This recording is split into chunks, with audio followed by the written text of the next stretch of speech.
Abu Hurairah ரலியல்லாஹு அன்ஹு அவர்கள் கூறியதாவது, அல்லாஹுவின் தூதர் ஸல்லல்லாஹு அலைஹி வஸல்லம் அவர்கள் இறந்த பின் அபூபக்கர் ரலியல்லாஹு அன்ஹு அவர்கள் ஆட்சியாளராக்கப்பட்டதும் அரபுகளில் சிலர் ஜகாத் வழங்க மறுத்ததன் மூலம் இறை மறுப்பாளர்களாகிவிட்டனர்.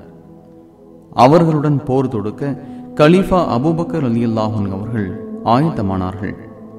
அப்போது உமர் பின் அல் கத்தாப் ரலியல்லாஹு அன்ஹு அவர்கள் அபூபக்கர் ரலியல்லாஹு அன்ஹு அவர்களிடம், அல்லாஹுவை தவிர வேறு இறைவன் இல்லை, லா இலாஹ இல்லல்லாஹ் என்று இந்த மக்கள் கூறும் வரை அவர்களுடன் போரிடுமாறு நான் கட்டளையிடப்பட்டுள்ளேன்.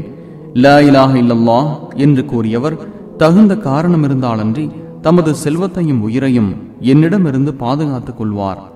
அவரது அந்தரங்கம் பற்றிய விசாரணை அல்லாஹ்விடமே உள்ளது என அல்லாஹுவின் தூதர் ஸல்லல்லாஹு அலைஹி வஸல்லம் அவர்கள் கூறியிருக்கும் போது, நீங்கள் எவ்வாறு இறை நம்பிக்கை கொண்டுள்ள இந்த மக்களுடன் போர் செய்ய முடியும் என்று கேட்டார்கள்.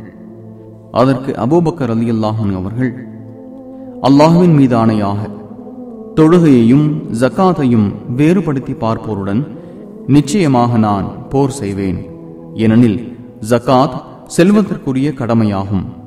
அல்லாஹ்வின் மீது ஆணையாக, அல்லாஹ்வின் தூதர் ஸல்லல்லாஹு அலைஹி வஸல்லம் அவர்களிடம் வழங்கி வந்த ஒட்டகத்தின் கயிற்றை இவர்கள் என்னிடம் வழங்க மறுத்தாலும் அதை மறுத்ததற்காக நான் இவர்களுடன் போர் செய்வேன் என்றார்கள்.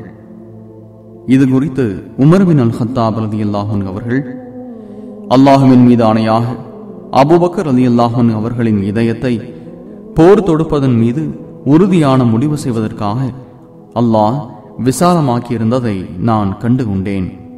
அபூபக்கர் ரலியல்லாஹு அன்ஹு அவர்கள் கூறியதே சரியானது என நான் விளங்கிக் கொண்டேன் என்று கூறினார்கள். சஹீஹ் முஸ்லிம் ஹதீஸ் 32.